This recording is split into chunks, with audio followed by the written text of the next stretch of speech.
Y'all pictures at 4:15. I heard the girls have to take stuff this morning. Yeah. What? Yeah, the girls not getting it. What? So we collectively decided we didn't want to. You don't want any banners and stuff. You don't want banners? No, like banners and stuff. By the time they get the banner season is gonna be over.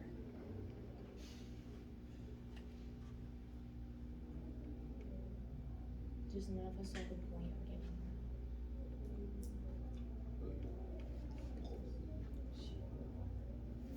They do. Keep it banner. Yeah, you do. After.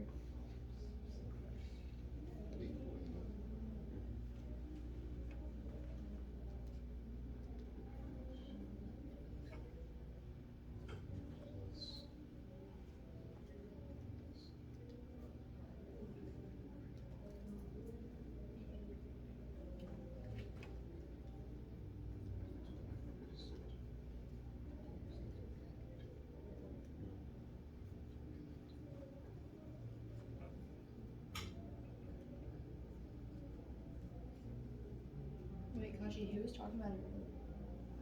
You were. I was? You were walking outside. Oh, yeah. Well, I remember.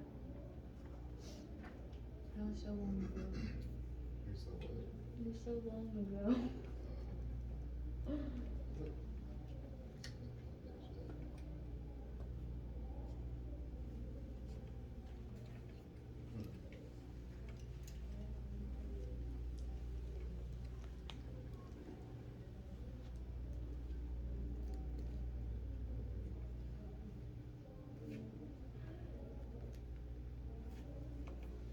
My signs.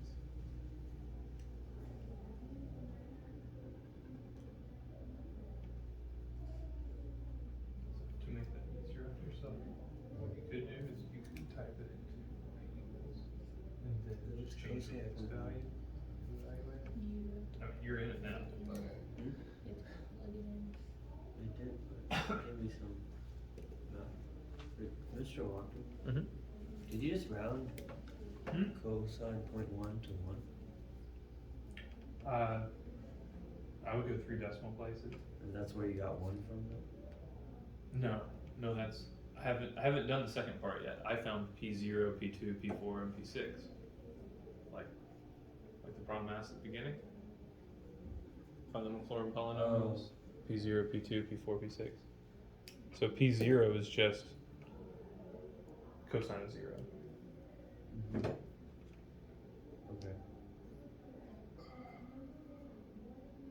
I haven't done any approximations yet. Wait, but it doesn't say find those 4 f of x equals cosine of x?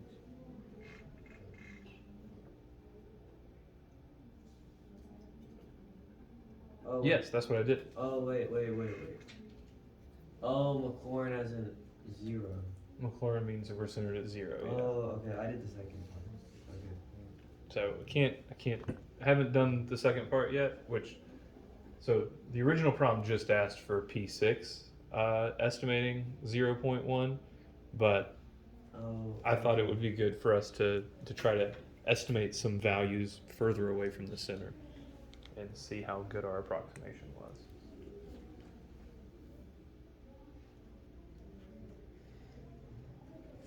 I just did like P0, and then I did P1, P3, and P5 as well. Just to, That's that fine. made sense to me. So you see the pattern. Mm-hmm. Yeah. I see why they only asked for those now. Right. So like the problem yesterday, I think we had a problem for sine of x where we were asked to find P4, but it ended up really just being P3. Right.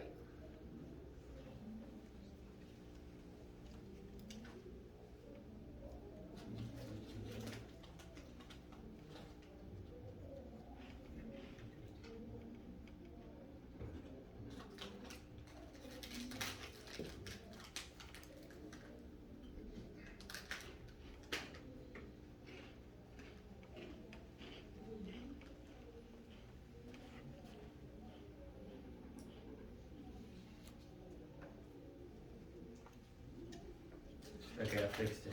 I got the same thing. Does it make sense what I got up here?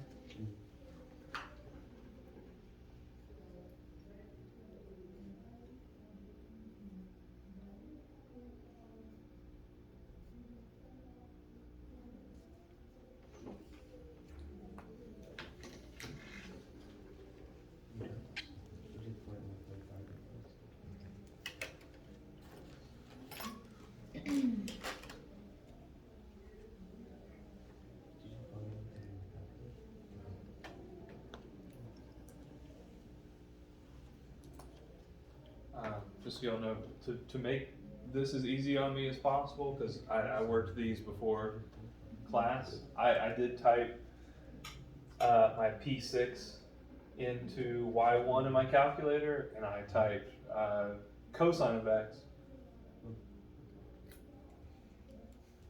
into Y2, and then I could just, remember how our calculator, we can call up Y1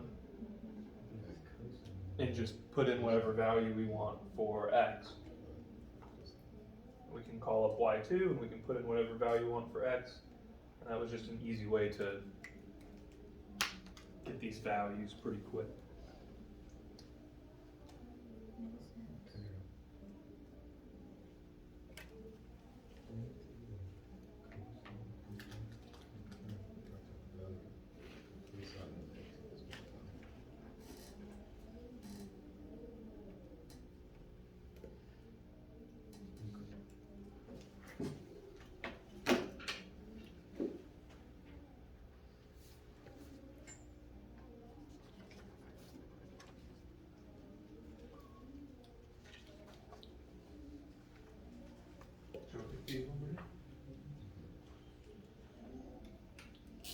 Were you surprised? Yeah, very accurate. Very. It is very accurate. I wasn't super surprised on the first one. After. Plug in x for x's. Sitting in this cosine of x. So x is 0.1, so we're approximating 0.1.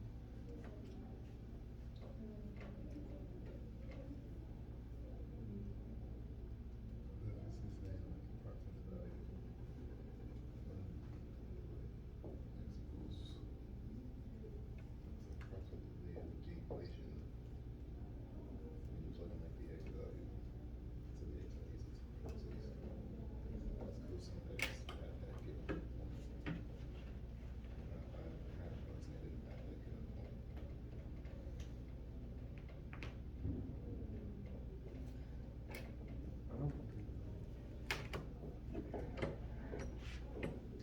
Okay, right there. Oh, sorry, I wrote. Yeah, but this, this is right. It's like this equation finally. It's the polynomial of cosine of x. Oh, you plugged in. That's fine. So we're trying to find because when you get to those values, the actual value of cosine. So we use this form. Can we use this formula? and we plug in whatever x values we want to approximate. Because this is for cosine of 0. Cosine of that. You send it around cosine of X.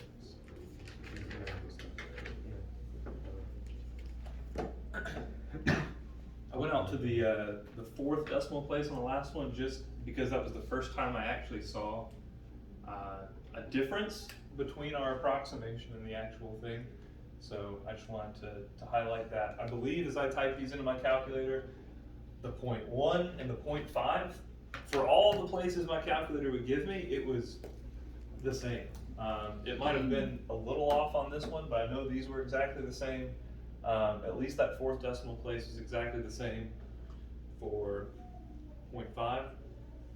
But the first time I noticed there was something different was the P6 compared to cosine at 1.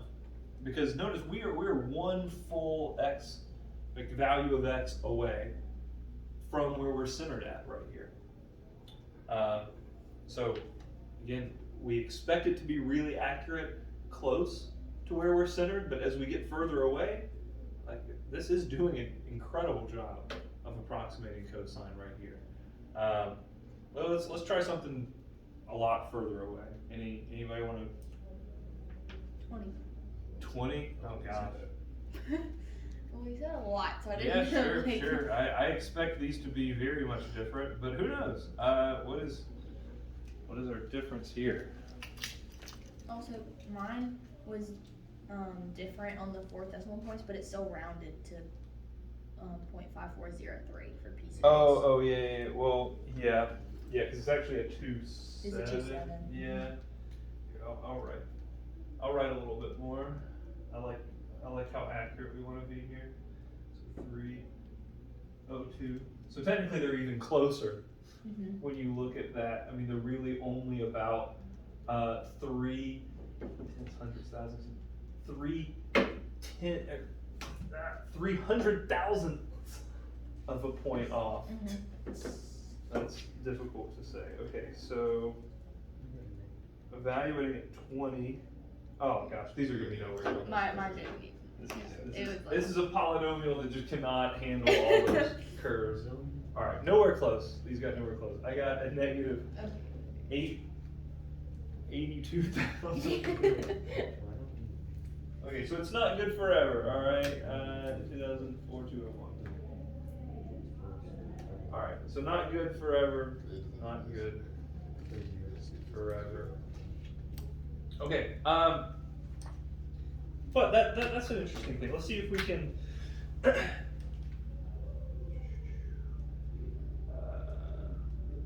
I think this might help us to believe what we were talking about at the end of class yesterday, though. 408. Okay. So clearly these are way the heck off here. All right, I'm going to keep this up here just to kind of maybe help us as we think about our error, because that is what we want to talk a little bit about today. And we can see that there's very, very little error as we're close to the centered value, and because we're all the way out to a 6-degree polynomial, so there is a higher level of accuracy as we go out. But it's not claiming to be perfect. And as we go 20 away, it's obviously not. But questions about did you get that, Landon? Questions about how we set up any of these polynomial approximations, or how we got these values. Okay, so at the end of class yesterday, we were starting to talk about what we call Lagrange error bound. And I've added a few little things to hopefully help us, as I really have thought about this a lot. And well, I'll explain what we really need to know. As far as this being true, I do believe it. I've seen a proof for it, so I believe it's true. I don't have.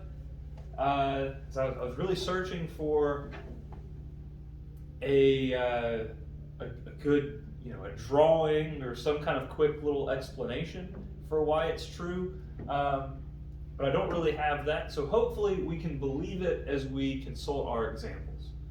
We have some actual examples right there of where we have estimated and we're comparing them to the actual value.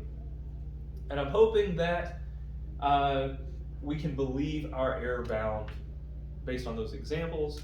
And I haven't actually tried to make sure that these examples are going to work. I didn't predict 20, but we're going to try to hopefully make sense of this error bound in the context of those examples we have over there. But there's there's two 15-minute long con videos where he breaks down essentially the proof of why this is true. So if you are someone that does not just believe, I could walk you through that, but that would be our class today, and I don't think that's a good use of our time. So I want to show you hopefully some reasons of why we can believe it's true. I want to show you about how to use it, and ultimately, if you're still not convinced, then I highly encourage you to just go type, which is it actually up here? We're most of the time going to refer to this as Lagrange error bound. Because that's what the College Board refers to it as. And our book does say that, in the little paragraph below this, it says you can call it either thing. So essentially what's going on here, and I'll explain my notes, is that we can predict our remainder based on essentially thinking about that next term. And if we maximize what that next derivative could possibly give us, then we have an upper bound of what our remainder, our error could possibly be based on estimating our function up to this point. Just like here with our P6s that we just created. If we wanted to approximate the error, we would essentially be looking at the n+1, the 7th degree term, and that's going to help us to decide how far off could we have possibly been. So I believe I added these two little notes right here. Z, and I think we did talk about this yesterday, but Z, this thing right here that we are essentially we're using to maximize. Okay, because that's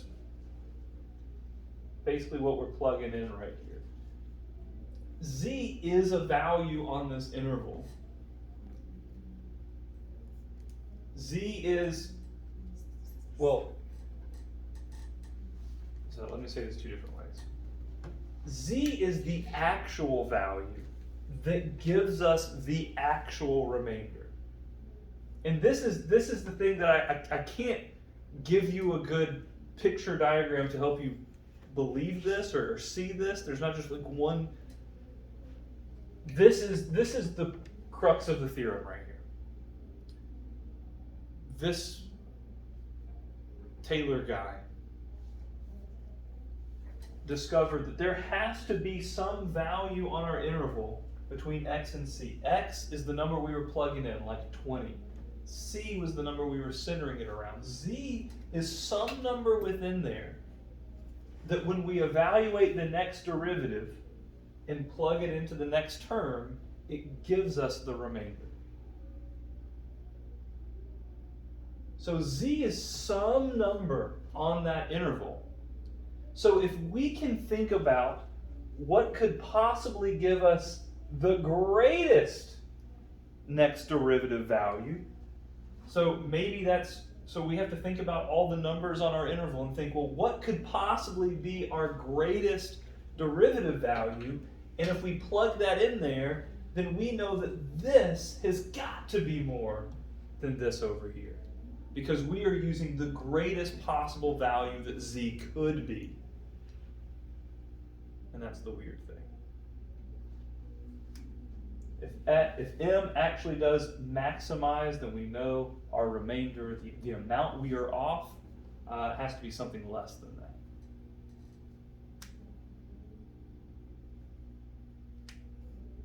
Okay, so let's look at P6. I'm gonna move to I'm gonna move back to our slide because,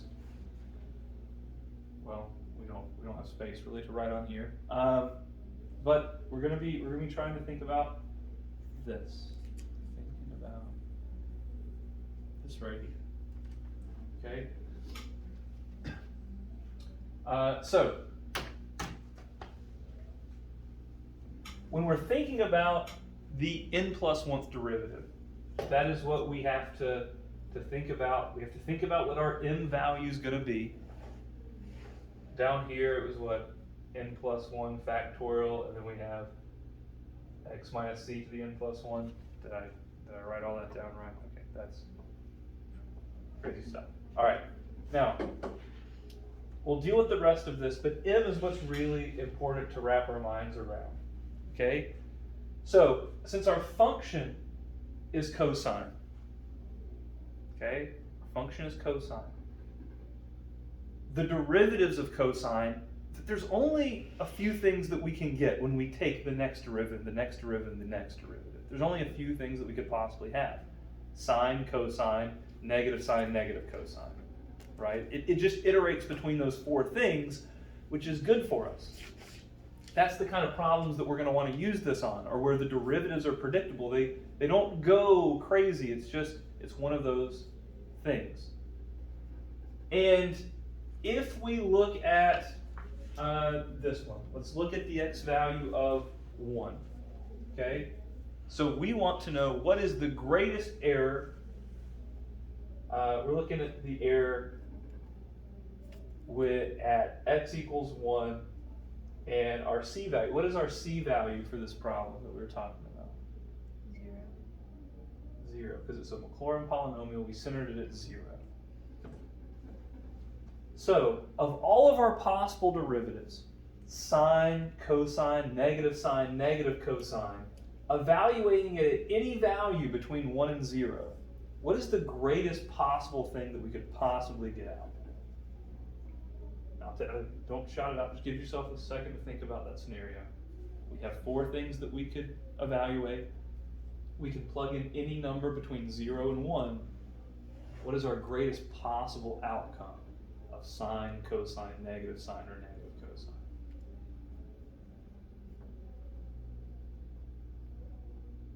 Do you want us to answer? Have we thought about it? What do we think? 1. Sine and cosine, they top out at 1, and I know I can get 1 by evaluating cosine at 0. So our max is 1. That is the greatest value that we can get out from any derivative. The n+1th derivative, I don't know where we're stopping, so the greatest possible value I could get out would be 1. So that's what we put right there. What if this was like a polynomial? Mm-hmm. And so like what would be, how would you know what your greatest is then?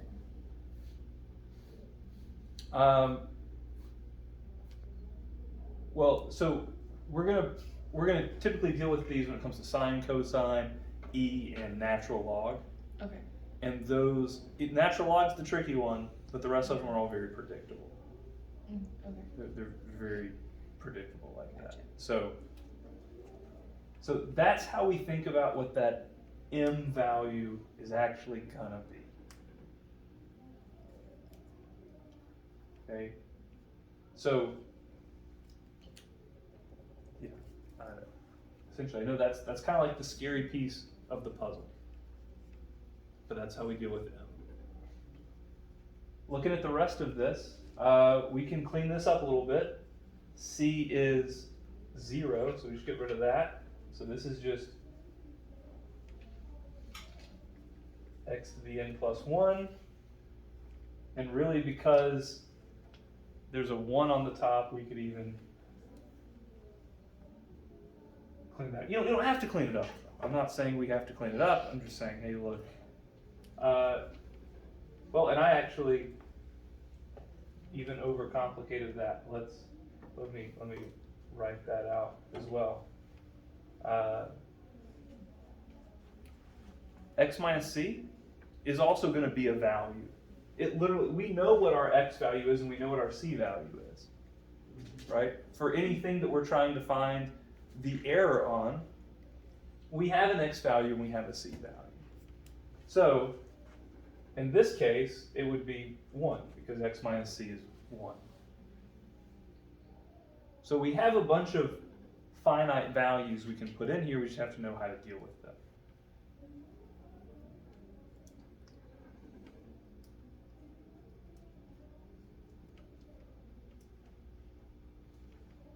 Wouldn't that whole right side be insignificant then?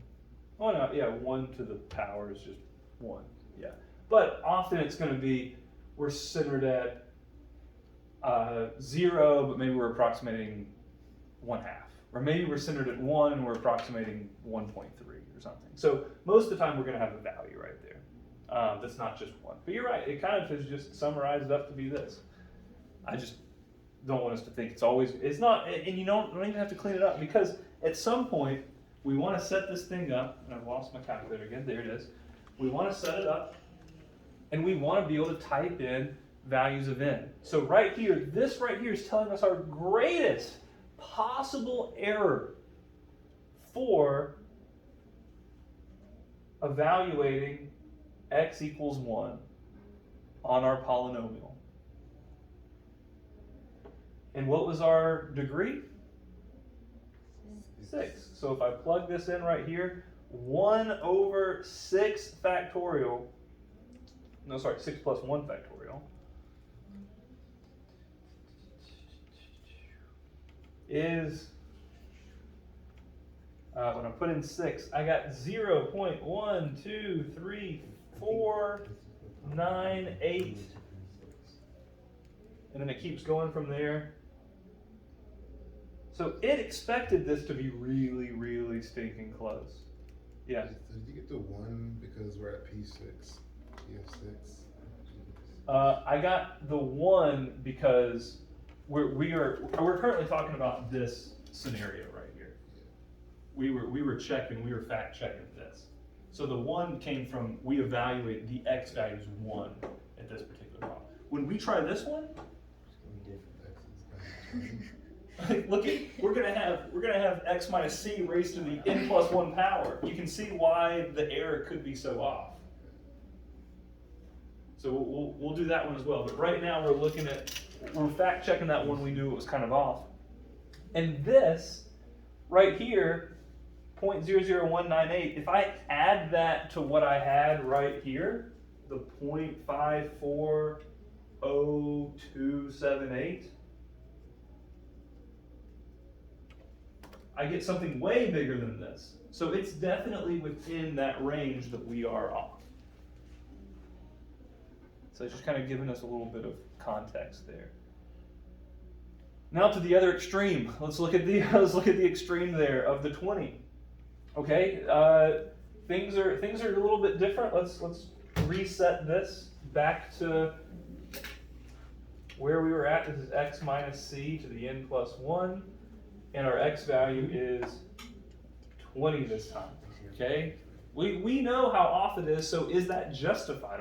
Is it reasonable that we're so off?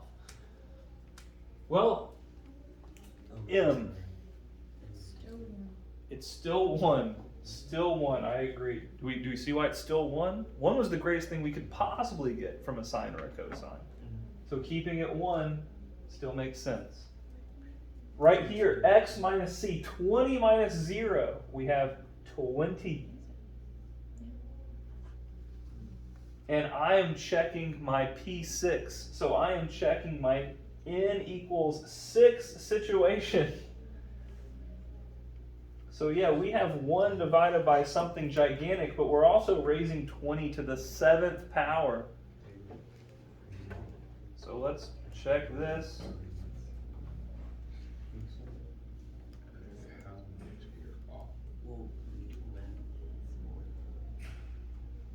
How much did our error allow us to be off here? It was like 253,000. 168. Yes. So the fact that we're only off by 82,000 is very much within our error bound. I believe it now.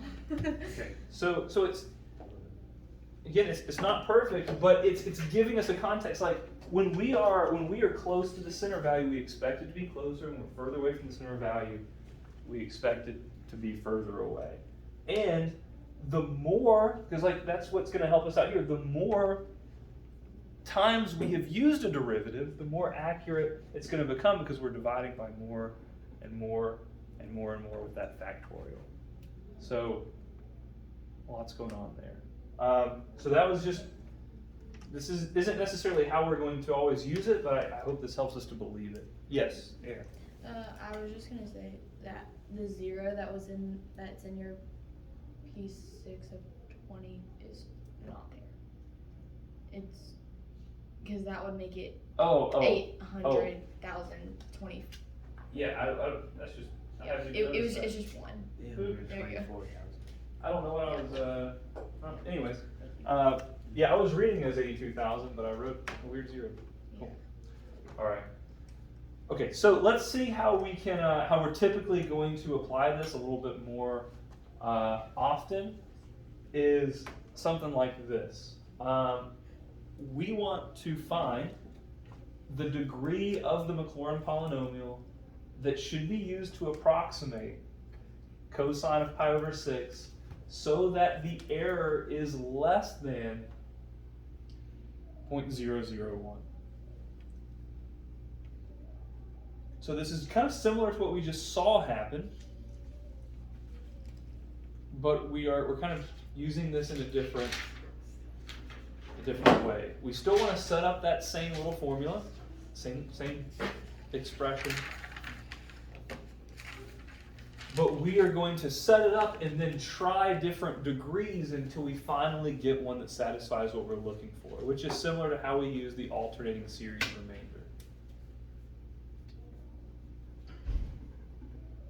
So let's see how that plays out.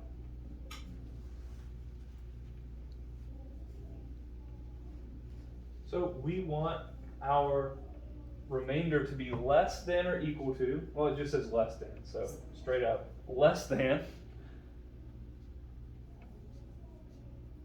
we're going to have to find that maximum possible value. We're going to put it over n plus 1 factorial, and we're going to be multiplying times x minus c raised to the n plus 1. Were they always going to give you a value to approximate? Like that pi over 6? Yes, for problems like this. They're gonna give us something. Yes? Would pi over 6 be x? Pi over 6 is x, yeah. Oh.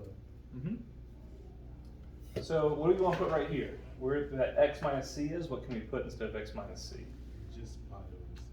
Why is it just pi over 6? Because c is 0. Because c is 0. It's a Maclaurin polynomial. It's a Claren polynomial. I don't know. That was wrong. What about m? What do we want m to be? 1. 1. It's 1. So if we're dealing with cosine or sine, When it's cosine, it's 1. probably going to be 1. Because it's Maclaurin polynomial, we know we can plug in 0 to cosine and get that 1. So, yes. Don't jump to that conclusion too quick, but yeah, most of the time, if it's a Maclaurin polynomial and we're dealing with sine or cosine, we're probably going to be able to use 1. All right, so here's what we're going to do. Now we have that set up. I'm going to type this into my calculator. Just instead of n, I'm going to put x, so I can change the value of x and I can start counting up until I finally have given them what they want.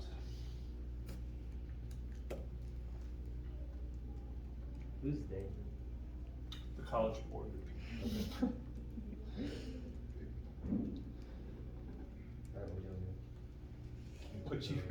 What'd you type in? basically type that into my y equal Did y1. Did you already find type in different values of n? Yeah. Wow, wow.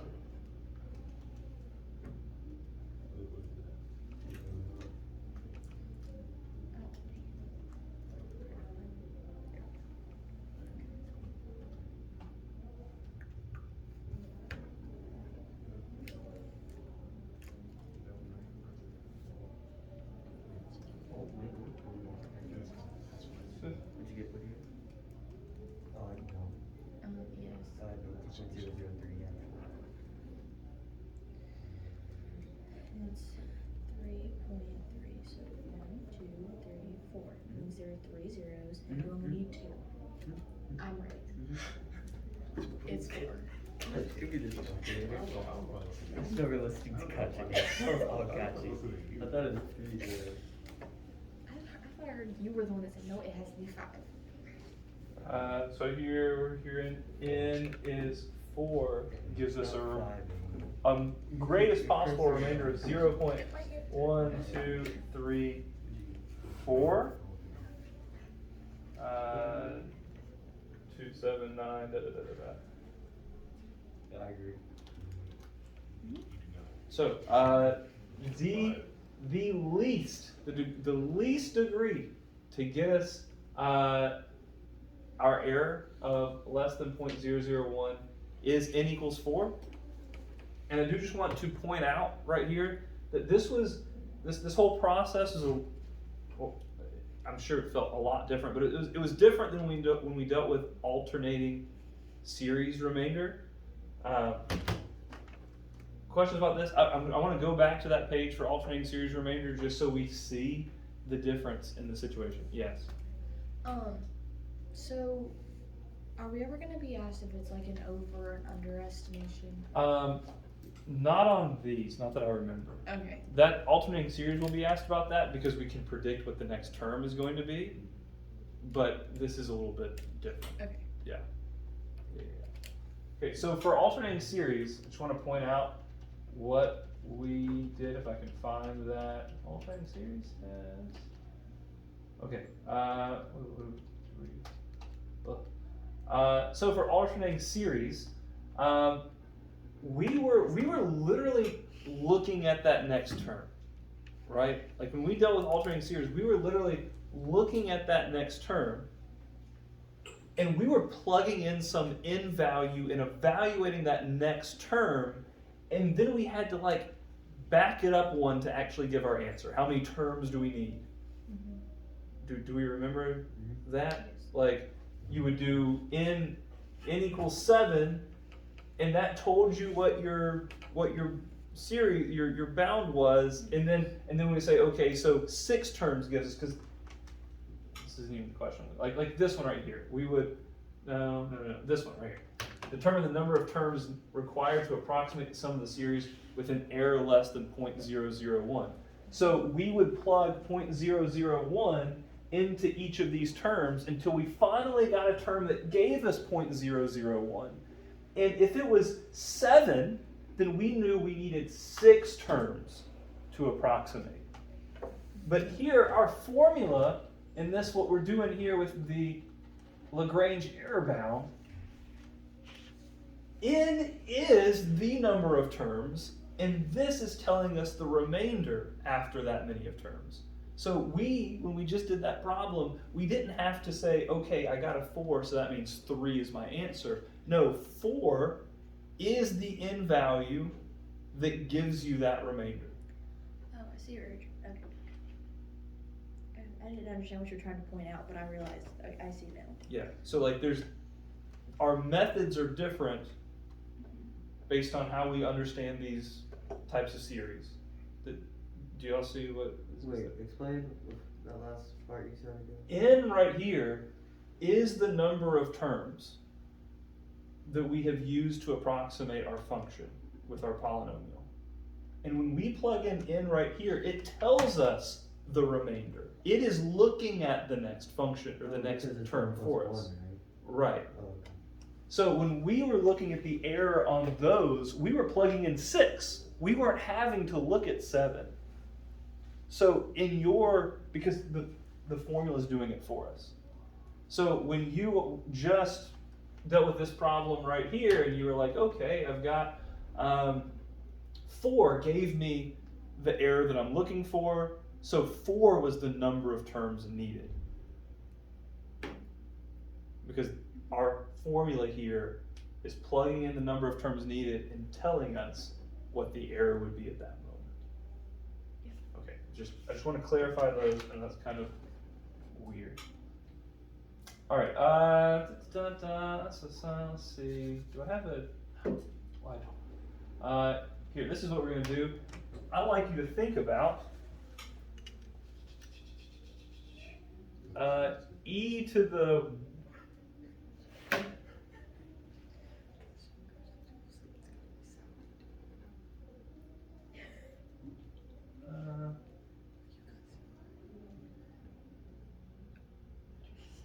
that's fine. Our function is e.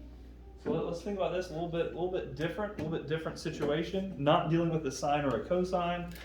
Tomorrow when we have a little bit more time, we'll look at a natural log situation. But let's think through this one, especially the m value. We've got a Maclaurin polynomial. What degree would need to be used to approximate this with an error less than 0.001? Period. That was like. Yeah, yesterday's polynomials were more of just to give us some practice in a way that the derivatives wouldn't be difficult. So like this. Because that's. Yes, and I probably would literally just write that. Oh, okay. That way you don't have to worry about rounding.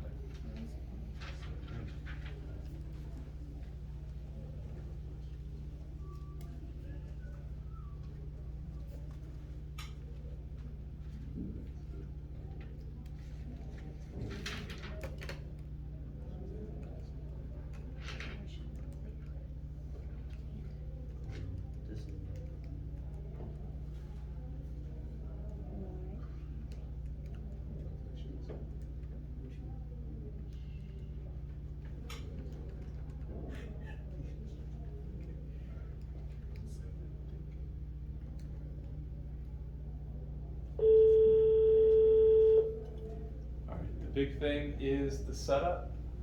All my derivatives of e to the x are always going to be e to the x. This is the nth derivative is always e to the x. And the greatest evaluation of that derivative would be 1.1 for any number on my interval. So that's what I would put to maximize. The difference between x and c is 1.1. I did not have a chance to type in all of these. Do we have a consensus on what our n value would have to be? 7. You got 7? Well, you must have plugged it around. People can disagree. You didn't do the factorial. Oh no. Factorial is pretty dang important. yeah, I changed it. You got 7? We agree with 7? Okay. I'm gonna take the word for it. So I'm gonna type it in. Wait, God. I will get Get 7. Get 7. Go. What if I just give up right